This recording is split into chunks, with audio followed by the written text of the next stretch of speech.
Но често истината е различна. Понякога това не е лошо поведение. Това е молба за внимание.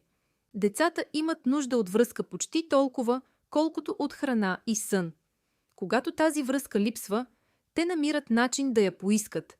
Понякога тихо, но понякога чрез поведение.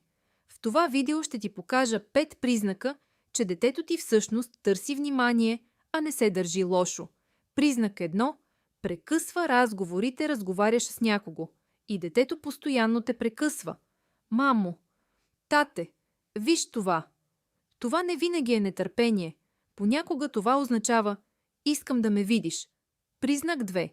Прави неща, които знае, че са забранени. Понякога детето прави точно това, което знае, че не трябва. Не защото иска да те ядоса, а защото знае, че така ще получи реакция. За едно дете, дори негативното внимание понякога е по-добро от никакво. Признак 3. Често се оплаква или мринка. Скучно ми е. Никой не играе с мен. Нищо не е честно.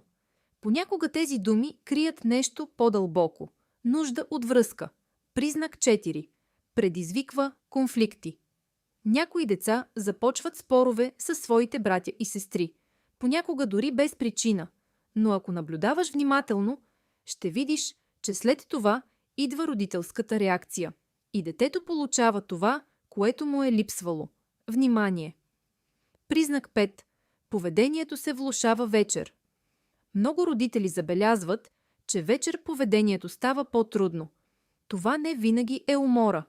Понякога е моментът, в който детето най-накрая има шанс да получи внимание.